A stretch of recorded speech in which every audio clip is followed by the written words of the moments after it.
What be up, DomiNews fans? I'm StickTrickDominoDude. And I'm JackofAllSpades98, and welcome to episode 14 of DomiNews. Today we have a very special guest, the Variety Guy. Hello, I am the Variety Guy. Not much to know. I build machines, and I've been around for about a year and a month. No, a couple months now. Yeah, a year, a couple months.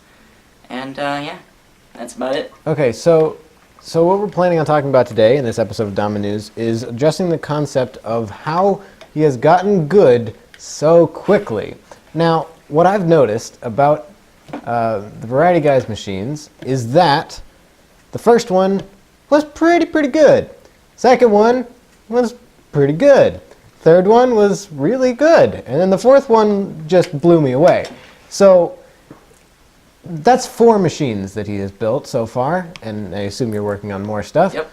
And other projects in the middle there too, fail factor projects and different screen link stuff.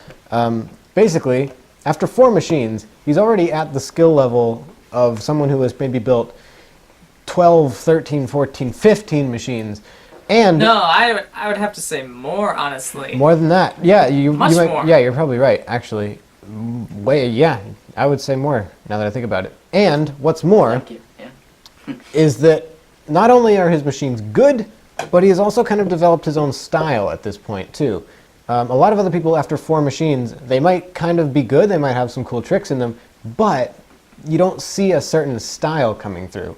But for the Variety Guy, not only are his machines good after 4 machines, but he also has an established style, sort of, which I think is really interesting, and that's what we're going to talk about today on DomiNews. You heard it here first, folks. So, first thing I'd like to ask you, the Variety Guy, is simply, how did you go about coming up with your ideas for your machines? Because it might be a little bit different from the way other people usually start out. Okay. Yeah. All right. Well, for the first machine is kind of like the exception to most of what I've done since then. Is the first machine, like, as you can tell if you watch it, is kind of just a lot of tricks that you've seen or tricks that are inspired off of other things. And so that was just kind of like, that's kind of every builder's first machine. I've never seen a first machine where it's purely original tricks. Like, that just doesn't happen. The only way you get really involved in the first place is 90% of the time you've seen videos of other machines.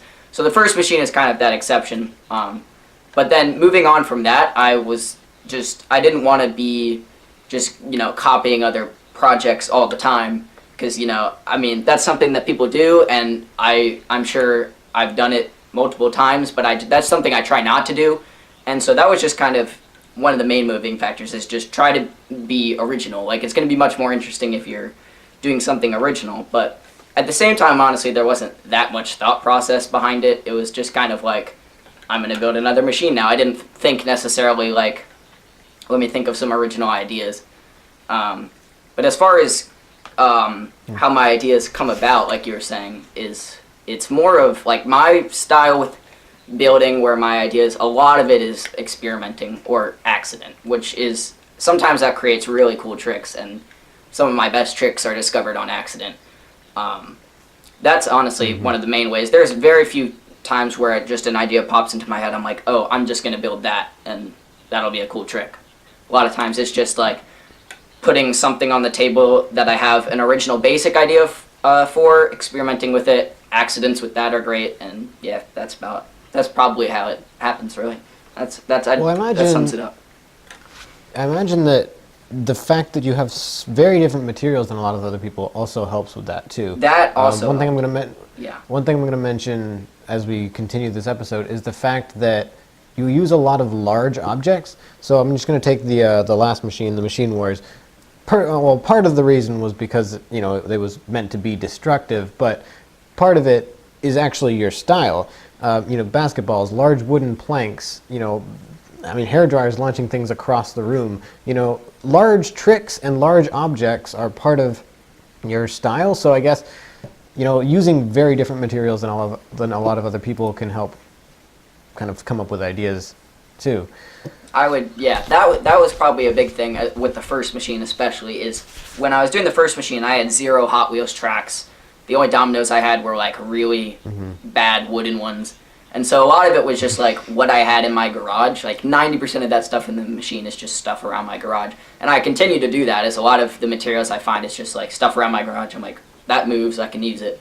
So yeah, exactly. Like my style, it doesn't have as many professional objects, although I've been using more Connects recently, which like sometimes I'll be like, oh, this would be a great spot to use a little bit of Connects. But yeah, I mean, that was definitely a big thing, is my materials, like just the large things around my garage that definitely influenced my style, I would say. Yeah, definitely. I definitely like the fact that you have a bunch of random stuff from your garage, because as we all probably know, the original concept of the Rube Goldberg machine, or now called chain reaction machine, I suppose, includes everyday objects and just random stuff. So that's something I really like about your style. Okay, so from here, I kind of want to move into talking about a little bit of a comparison between at least us two and where the Variety Guy is right now, in terms of where we were at our fourth machine, or around our fourth machine. So me, personally, my fourth machine was called the Fly Killing Machine. And I will say, it was the exact same size as the ones I build now in terms of table space, but in terms of tricks and complexity, nowhere near. There were things that... Okay, so the first thing that stands out to me is not necessarily just the complexity of tricks or something like that. It's the structures themselves. If I go back and watch that machine, I look at things and they look sort of sketchy. They look like they are about to fall apart, or things that are almost going to fail. Things that weren't made the best that they could be. Things that kind of look a little bit out of place. Things that look a little bit weird and just a little bit strange. I don't know how to describe it other than that. And over the time, I kind of figured out, how to use more materials and how to use different materials in better ways, and how to kind of expand the amount of materials that I can use and use when to make the best possible outcome. And it seems to me that you've figured that out at your fourth machine, which is pretty incredible. Yeah, I mean, I honestly, like, structure-wise, like you were saying, I don't know, like, I'm not very good at... I think one reason my style is kind of where it is, which is just... This is kind of a little bit different than what you were saying, but it kind of relates, is that I'm not very good at... If I had your table, I would not be able to build machines. I cannot use just, like, a flat surface very well, as in, I can't build very compact. Oh, yeah, like, what I mean by that is, if I put a track here, I can't squeeze in a bunch of stuff like Lyle can. I take up more space than I probably need to with one, U-curve of track.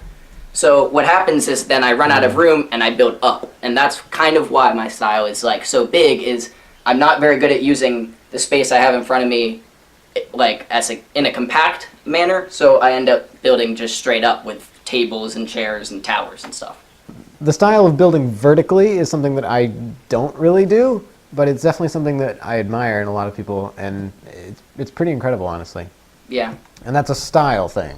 That's a style Definitely. thing. It's not something I could just change. Right, yeah. I mean, I think it's something that is, like, it's kind of a very specific thing. Like, I think of a lot of builders that I think are really good, and, 90% of them don't, do wall tricks or stuff like that. And so it's really just kind of a particular thing, I'd say. So, like, I don't think it separates it from necessarily anything else. I think it's just, like, to each his own, I guess, So, Michael, what about you? Where were you in your fourth machine?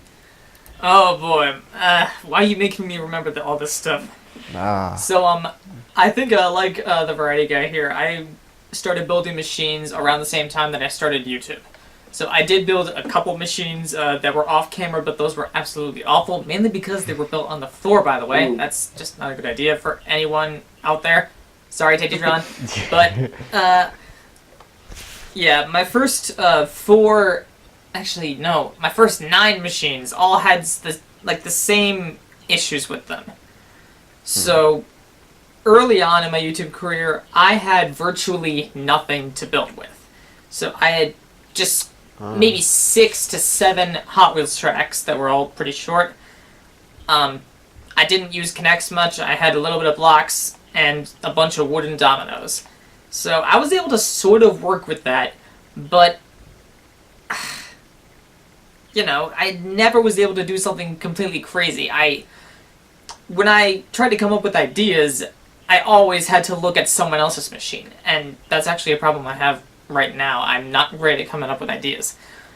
But my fourth machine had a ton of domino lines in it, and it just looks like a pile of junk, honestly. It wasn't good. And like Lyle said about his first machines, it's just sketchy. Everything is sketchy. Yeah, and that's an interesting point. I don't think I could say that I've ever had the problem with not having enough materials, because I think I've always kind of, had at least enough to make something. It was just a question of how well I could use those materials.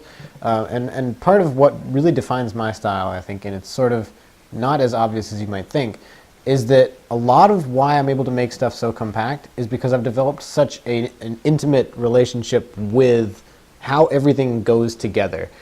So I've learned that, I use this example a lot, a certain amount of blocks is equal to the certain width of this thing, or if you put this in together in here, it can do a certain thing. And a lot of it is different techniques that I've learned how to do, and using my resources in the most advanced way possible and the most resourceful way possible. And that's something that's the knowledge that I didn't have when I was starting out in my 4th, 5th, 6th, up until really 10th, 11th machine. I didn't have that really close knowledge with how well my different materials kind of interacted with each other. And now that I do know a lot of that stuff, it's a lot easier to just make stuff really compact, because I know where stuff can fit in and all that. Yeah. And I know how to make stuff work together a lot more. I do think, like experience is definitely a big driving factor. Experience with like your materials is definitely a thing, because like, certain methods that I've found just building my machines, I know I'm going to use like for many times to come. So I think that's definitely a big thing, is finding those little certain tips and stuff that how to do that not necessarily everyone knows how to do. If you have this material and you run into a certain problem, you might just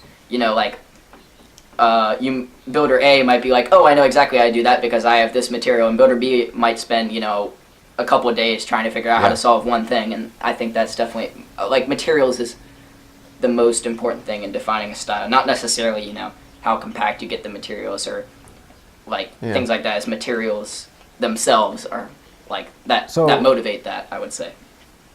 Yeah, and kind of back to the original point is the fact that you've kind of developed that relationship with your materials even after very few, I would say. Now, maybe not to the extent of, me, who's able to make things like super compact and stuff, but your machines are fairly compact for their size. I mean, a ping pong table is still larger than my desk, but the fact that you've built up and you've built larger, it's still pretty compact. There are still a lot of things that kind of overlap. There are paths that cross. There are different, it goes back and forth across the machine a bunch of different times. I'm mainly referring to Machine Wars, by the way.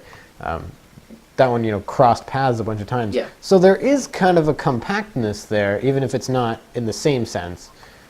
Yeah, I mean, I guess, I would say that. I just think that's more out of necessity. Like, I just need this ball to go here just for this one time so I can move on to this next trick. So one interesting point about this discussion overall is that the Variety Guy is actually not the only machine builder, or I guess domino builder, who has gotten really good at building machines or dominoes this fast. Well, maybe not to the extent of the Variety Guy, but definitely faster than the first generation of builders on YouTube. I think some of the people that we should mention that are getting good are SteadyIceFilms. He's a good example. Yes. Yep. For sure. I remember seeing his first machine and thinking, okay, this guy has real potential, because that was the best first machine I've ever seen. Same here. Yeah. I watched that machine and I was like, wow, that is the best first machine I think can be built right there. It's unbelievable. It looked like it was like, his 6th machine or something. I mean, that was just like a lot of it's original.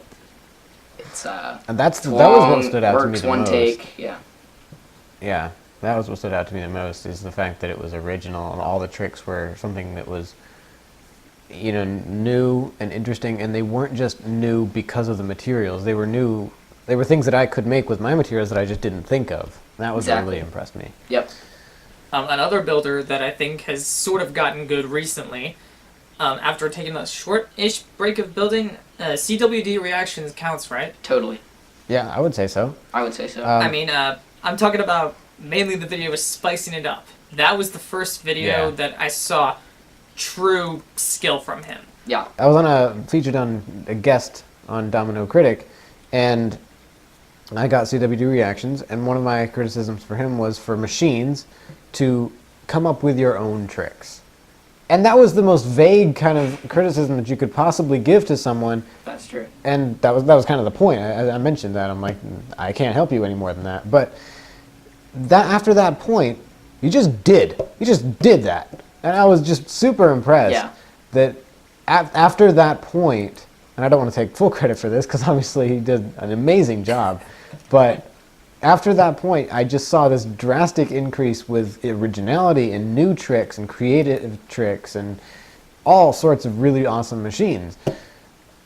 So I definitely agree. Like, if you look, the video before spicing it up was the 1,000 video views machine. And if you look at that machine's good, but, like, you know, there's some repeat tricks and, you know, not as many original ideas. But then you move on to spicing it up, and literally all of those are basically original ideas or really interesting takes off, you know, classic ideas. It went from here to here in a matter of one video. Like, that was the biggest change I've seen. I had the exact same reaction that Michael did when I'm watching that. Like, I expected good, I got great. Yeah. And then, it just kept going. It went on to the talent show one, and, you know, everything from there on out has just been getting better and better. Alright, everyone, so it's time for the question of the day. But guess what? No one else out there gets to ask the question this time. We're going to ask the question, and the people in the audience / live stream are going to answer it, and we're also going to answer it. So for those of you who have seen Flash Domino's latest video, you know what I'm talking about. So it was called, What Does It Mean to Build? And it was basically just a nice explanation of why building is fun for him and why he does it, the core reason. Not just because it's fun, not just because he likes it, just why? Why does he build? Mm-hmm. And now, we're going to answer that question. Why do we build? As a child, I was always a kid who never exactly could stop building a big puzzle, honestly. I loved to build. Now, I would build puzzles, I would build with Legos, I would sometimes actually build with this domino kit I had, but that wasn't my main passion. The reason I like to build so much right now is because, well, I have a drive to get something done. Sometimes I do like to present to myself a challenge and make something artistic, make something just all around impressive. Once I found chain reactions and kinetic art, I loved the effect so much, and I was willing to spend enough time to build that project to get that effect. Because it's just so cool, it's so mesmerizing to watch, and the fact that I can build this thing and do this, it's so awesome, isn't it? Why do I spend countless hours? It's all for the effect. It's totally worth it. So for me, my answer is a little different. I've said before in the, why my theory on Doodle Chaos and why he no longer is part of the community. I mentioned that my main reason for building is the community and the fact that I, get inspiration from other people, and I have it's a friend group at this point more than it is just me throwing videos into the void. But that's not really my main reason for building. It's my main reason that I keep building, but I don't think that's fair to just say that that's why I build in the first place. I think that part of it, and a lot of it, is the fact that I kind of get to create my own little universe, and I get to control my own little universe, and it's that sense that I can have complete control over this thing, and I can make it do pretty much whatever I want it to. And what's more than that, if it doesn't do what I want it to, I can just start over and try it again. Unlike real life, if you make a mistake or if something fails, you most of the time can't just go back and try it again. So building a machine for me is kind of just a microcosm of real life, but where you can actually go back and simulate until you get the right thing that you're looking for.